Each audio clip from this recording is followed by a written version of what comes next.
خب سلام به همگی. امیدوارم حالتون خوب باشه.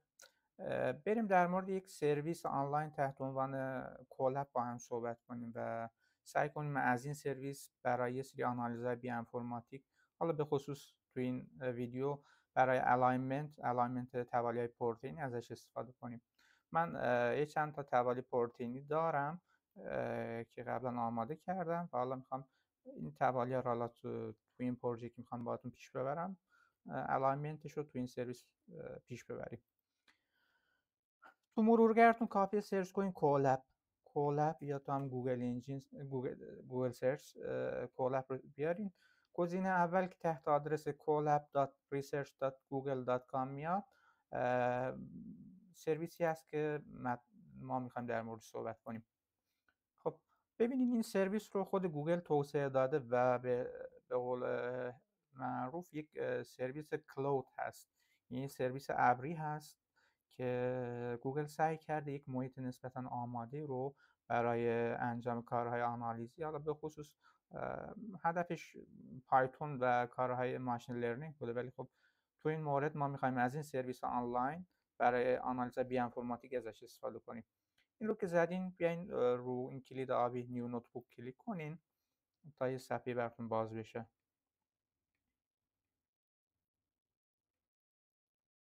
خب این صفحه که باز شد ببینید این گوگل کولاب یه حالت نوتبوکی است که بر اساس یک تکنولوژی تحت عنوان جوپیتر طراحی شده. حالا میتونید برین سرچ کنین جوپیتر نوتبوک، اطلاعات زیادی در موردش میاره. ولی در خلاصه کلام این هست که گوگل برای اینکه ریسرچرها صرفا روی آنالیز تمرکز کنن و وقتشون رو در رابطه با ستاپ کردن محیطشون، مثلا در تو بیوانفرماتیک مشخصا کار کردن با لینوکس برای بیولوژیست ها خیلی سخته، ولی گوگل با استفاده از این گوگل کولاب ما یک حساب سرور پردازشی لینوکسی رو خیلی راحت و سریع در اختیار داریم.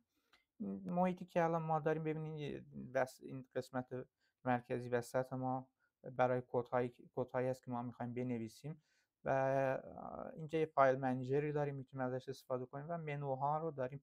این بالا مهمترین قسمت ما این بحث کانکت است که باید اون سخت افزاری که نیازمندش هستیم رو انتخاب کنیم. کافی بیاین مثلث کلیک کنین و رو چنج ران تایم بزنین. خب این ران تایم تایپ حتما رو پایتون 3 باشه و سخت افزارتون رو سی پی یو بذارین. میتونید جی پی یو و تی پی یو رو هم استفاده کنید که حالا برای کارهای بیوانفرماتیک متداول به درد ما نمیخوره. معمولا برای ماشین لرنینگ و هوش مصنوعی اینها از جی پی یو و تی پی یو استفاده میکنن. شما رو سی پی یو بزنید و رو سیو رو به انتخاب کنید. تمام. بعد برای اینکه محیطتون ستاپ بشه، آماده استفاده باشه، کافی این کانکت رو اینجا کلیک کنیم. تو چند ثانیه بعد میتونید خیلی راحت از این محیط استفاده کنید. ببینید داره می‌نویسه کانکتینگ، داره به سرورش وصل میشه. این پایین ببینید تیک سبز خورد، نوشت که شما به موتور کامپیوت همون پردازشی گوگل تحت عنوان پایتون 3 متصل شدین. قبلا گفتم این سرویس روی لینوکس سوار شده، به خاطر همین ما میخوایم این رو برای کار بیوانفرماتیک ازش استفاده کنیم. خب الان محیط آماده است، میتونیم شروع به کد نویسی کنیم. اینجا فایل منیجر داریم که خیلی به درد ما میخوره. میتونیم فایل ها رو آپلود کنیم، دانلود کنیم، چیزایی که حالا داره کار میکنه اینجا قابل میشه. فایل هایی که در حال استفاده و پردازش هست ایجاد میشه یا شما آپلود میکنید اینجا راحت میتونید به صورت گرافیکی ببینیدش. خب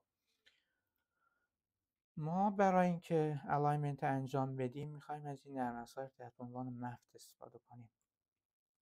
شما اگر مفت رو بیاین یکی از تو گوگل سرچ کنین سایت های مربوطه میاد. اگر هم بیاین رو گوگل اسکولار سرچش کنین، بیاین مفت 7 ورژن 7 رو بزنین، میبینین که یکی از پر سایتیشن ترین نرم افزارهای الاینمنت هست. خب متاسفانه این تحت لینوکس کار میکنه و به خاطر همین خیلی از بیولوژیست ها دسترسی مستقیم بهش ندارن و ترجیح میدن از نرم افزارهایی مثل مگا استفاده کنن برای کارهای متداولشون.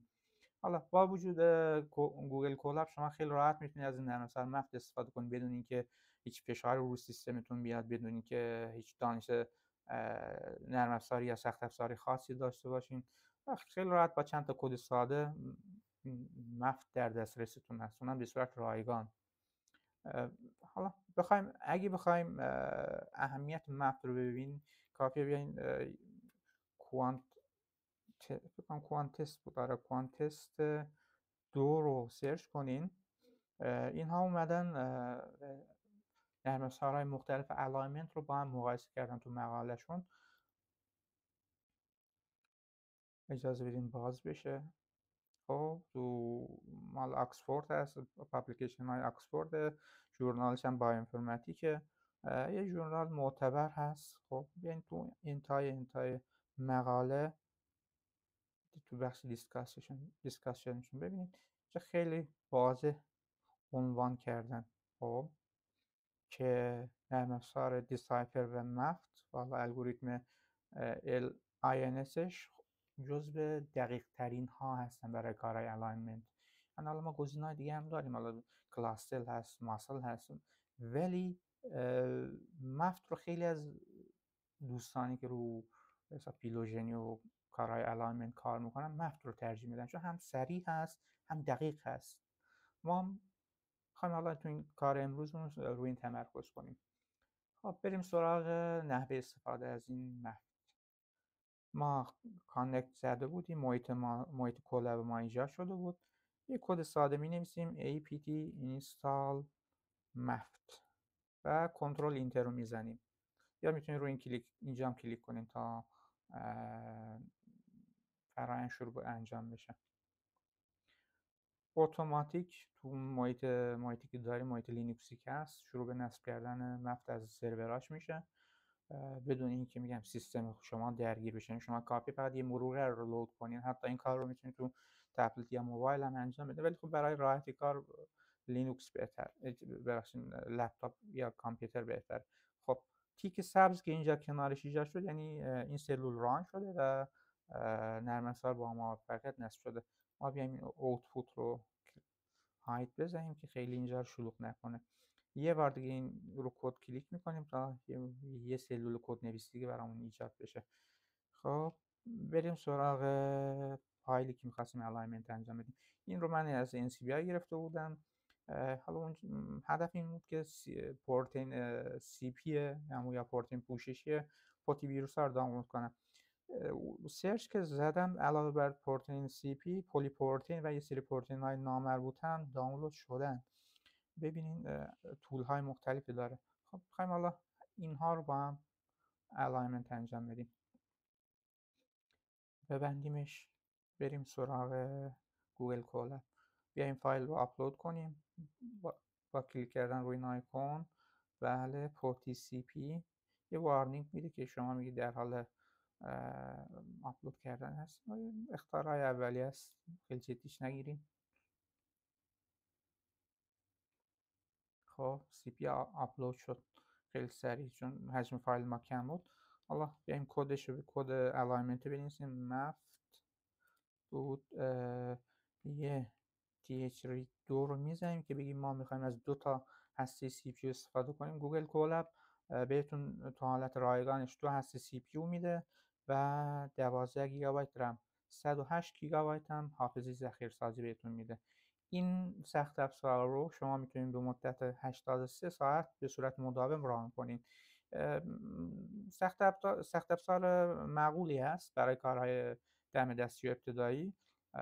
حالا شما میتونید حالا تو حالت پرو هم ازش استفاده کنین که این تبدیل به 50 گیگابایت میشه، به تعداد هسته سی پی شما به 8 تا میرسه، ولی حالا ما میخوایم تا همین حالت پری پیش بریم.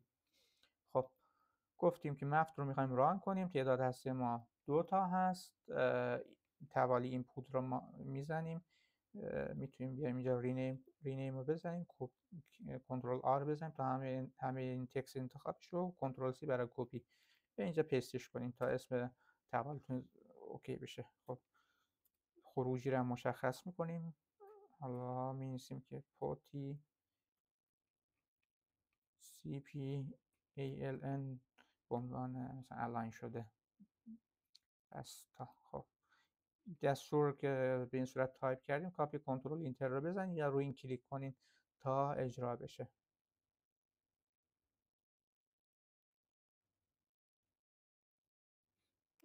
این حالت یعنی این سلول در حال اجراست.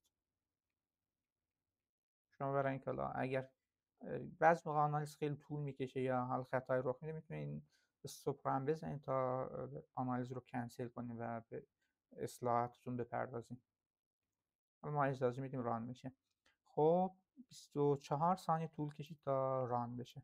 این رو هاید کنیم، بیایم دانلودش کنیم. حالا ببینید فایل ایجاد شد. اگر دیدین که تو این لیست نمایش داده نمیشه، کافی به این دکمه ریفرش بزنید تا فایل منیجرتون ریفرش بشه. اینجا کلیک کنین و دانلود بزنید تا فایلتون برای دانلود آماده بشه. فایل های کم حجم خیلی سریع این اتفاق میفته، این فایلتون برای دانلود آماده میشه. خب دانلود شد، کلیکش کنیم ببینیم چه خبره. بله همونطور که گفتم علاوه بر سی پی پلیپروتئین هم داشت که خب یه بخش بزرگی از تبهالی‌ها رو شامل شده. ما این سی پی رو می‌خواستیم. این سی پی تو پوتی ویروس ها این بخش انتهایی هست. می‌بینیم که خب این پلیپروتئین به هم ریختگی زیادی رو برای ما ایجاد کرده. حالا و یه نکته، حالت دیفالت مفت یه مقدار روی سرعت تمرکز میکنه و دقت رو میاره پایین. بیاین یه کار کنیم، از اینجا تریم کنیم. خب با این ادیتوری که داریم اون جایی که نمیخوایم رو حذفش کنیم. ببینید اینا همشون پلیپروتئینه، بخشای غیر لازم پلیپروتئین. ما میخواستیم رو سی پی تمرکز کنیم و بیاین فقط همون سی پی رو نگه داریم. اینجا رو انتخاب کنیم و دلت رو بزنیم. بله اوکی. خب حالا اگر اسامی رو چک کنیم، فکر کنم چند تا چیز دیگه هم داشتیم، فکر کنم پیپو هم بود. آره ببینید اینجا شما اگر این قسمت رو کلیک کنین، اون جایی که دار میبینین نقطه کانزرو نداریم، احتمالا پروتئین های نامربوطه است. خب این هست پیپوی دقیقا. این رو دلیتش کنیم که به درد ما نمیخوره. بقیه موارد نوای کانزرو رو دارن نشون میدن و به نظر میاد اوکی. خب این رو حالا بیایم ذخیره کنیم، سیو از پستا. دقت داشته باشین این فقط یه ادیتور MSA هست، این توالی های الاین شده است. بنویسیم که این درفت. خب درفت اوکی شد، ذخیره شد. بریم حالا تو گوگل کلاب آپلودش کنیم. خب حالا میخوایم مود دقیق تری از مفت رو با هم ران کنیم. بریم رو کد بزنیم، مفت رو بنویسیم و این اچ رو به عنوان نماد help تایپ کنیم تا مفت راهنمایی رو برامون نشون بده. خب ببینید مودهایی که دقیق ترن اینا. من لوکال پی رو ترجیح میدم. اینو باز کپی میگیرم تا اینجا و اوتپوت رو کلیر کنم، بیام تایپ کنم. خب مثل بالا th read رو 2 قرار میدم و اینپوت هم این درفت هست. اوتپوت هم بزنم پوتی cp final dot pasta. حالا باز دوباره کنترل اینتر تا ران بشه.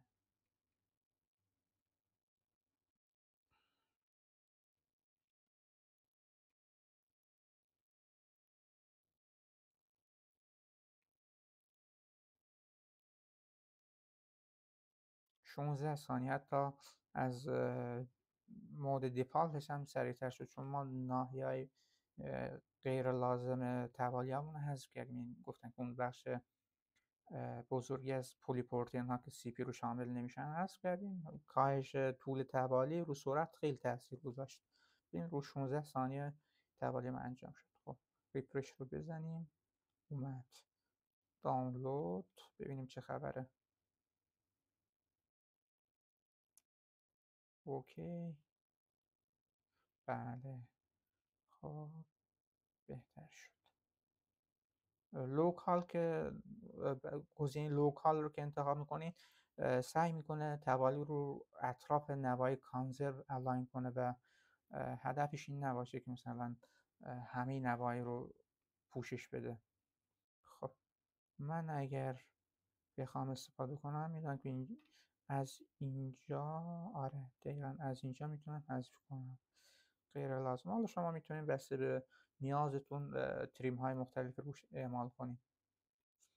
خب اوکی هست. یه بار دیگه این رو بزنیم ببینیم همشون نوای کانزرو رو دارن. مثلا میتونیم حتی اینجا رو هم تریم کنیم چون خیلی از سوالی اینو ندارن. اطلاعات خوبی دقیق رو بهمون نمیده. اینجا هم همینطور اطلاعاتی که در اختیارمون میذاره همه توالی هم موجود نیست، در نتیجه رو فیلوژنی هم نباید تاثیر آنچنانی بذاره. خب این توالی تریم شده ما برای سی پی هست. اینجا هم همین کار رو انجام بدیم. خب حالا این رو میتونیم ببریم رو نرم افزارهایی که فیلوژنی رو برای آنالیز های فیلوژنی رو ران میکنن، لودش کنیم و کارهای بعدی رو انجام بدیم. خیلی سریع و رایگان بدون اینکه فشار رو سیستمتون وارد بشه ما اومدیم حدود 122 تا توالی رو با استفاده از مفت که یکی از تخصصی ترین نرم افزارهای الاینمنت هست کار رو انجام دادیم. حالا تو کیس بعدی یه قابلیت دیگه از مفت رو میخوام خدمتتون نشون بدم. ببینید و خیلی از بعضی از مواقع پیش میاد که شما یک الاینمنت رو انجام دادین، یعنی الاینمنت از قبل موجود هست. برای مثال خب این الاینمنت رو ICTV یا هم کمیته تاکسونومی ویروس شناسی برای پوتیویرویده ها در اختیار ما قرار داد بود. من دانلودش کردم. حالا این الاینمنت آماده است. ما میخوایم ویروسی رو که تازه حالا دتکت کردیم روی این الاین کنیم. مفت یه قابلیت خیلی خیلی خوبی رو بهمون میده. اونم این هست که ما میتونیم بیایم این الاینمنت رو، این توالی ما، حالا تو این مورد این ویروس، خب این رو بیایم به این اضافه کنیم بدون اینکه دوباره همه این توالی ها رو الاین کنیم.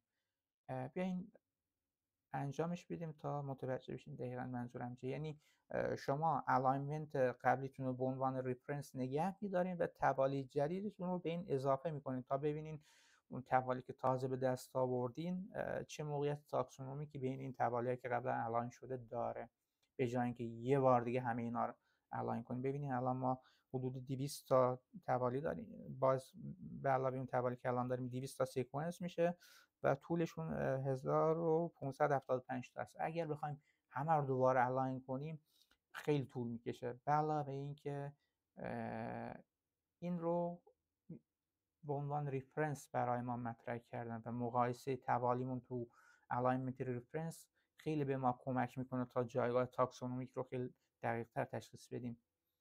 بریم کار رو انجام بدیم. خب پس ما یه توالی الاینمنت ریفرنس داریم که قبلا الاین شده و یه توالی داریم که میخوایم به این اضافه کنیم. مفت رو باز میکنیم، تو کولاب رو باز میکنیم، مفت رو بزنیم. TH رید ما 2 تا بود. یادمون رو رفت آپلودشون کنیم. این 2 تا رو آپلود کنیم اینجا. خب حالا یه گزینه هست تحت عنوان اد رو میزنیم. توالی ویروس که میخوایم به ریفرنس الاین شده ما اضافه کنیم رو میاریم اینجا قرار میدیم و گزینه ری اوردر را هم بزنیم که یه مقدار توالی ها رو بر اساس قرابتشون به هم دیگه کنار هم قرار بده. در ادامه توالی ریفرنس رو همینجا قرار بدیم ببخشید توالی ریفرنس و خروجی رو بزنیم. خروجی ما اسم فایلی که میخوام به صورت خروجی بگیریم که ALN. حالا کنترل اینتر تا ران بشه. 1 ثانیه طول کشید. خب یعنی شما اگر میخواستین اون حجم از توالی رو یه بار دیگه الاینش کنین زمان زیادی رو ازتون میگرفت. ریفرش کنیم ببینیم چه اتفاقی افتاده. خب دانلود.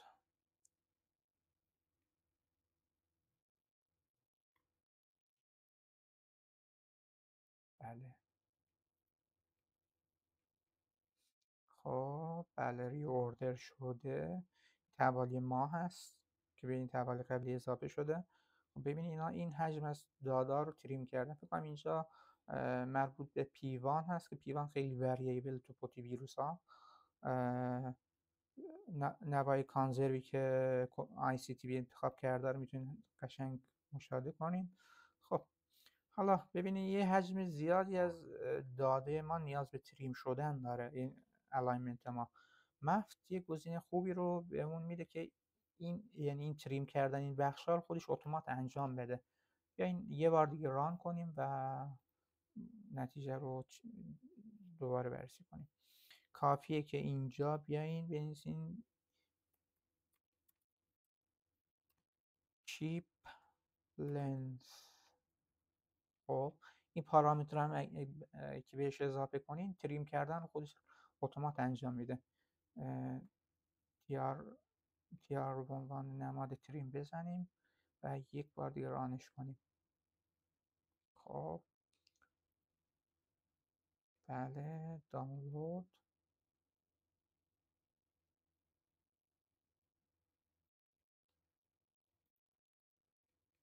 خب دیدین تریم شد. توالی ما اینجا هست. دقیقاً بر اساس توالی ریفرنس الاینمنتی که تازه ایجاد شده رو تریم کرد. الان این رو شما میتونید ببرین برای کارهای فیلوژنتیکتون. خب یعنی دقت کردین تو یه تایم خیلی خیلی سریع ما یه الاینمنت خیلی خیلی دقیق رو روی الاینمنت ریفرنس انجام دادیم با استفاده از مفت که حالا گفتم که چقدر اعتبار علمی داره، چقدر تو مجلات و مقالات پذیرفته شده است. این بود یه آنالیز سریع و آشنایی سریع با گوگل کولاب برای کارهای بی انفرماتیک ما. امیدوارم در آینده بتونم ویدیوهای بیشتری رو براتون آماده کنم که خیلی تخصصی تر، خیلی جدی تر مباحث مثل RNA-seq، اسمبلی ژنوم، خود فیلوژنی و کارهای خیلی خیلی متعدد دیگه‌ای که به صورت روتین داره تو بخش بیولوژی و آنالیز بی انفرماتیک انجام میشه رو بیاریم رو گوگل کولاب رو با هم انجامش بدیم. موفق و پیروز باشین.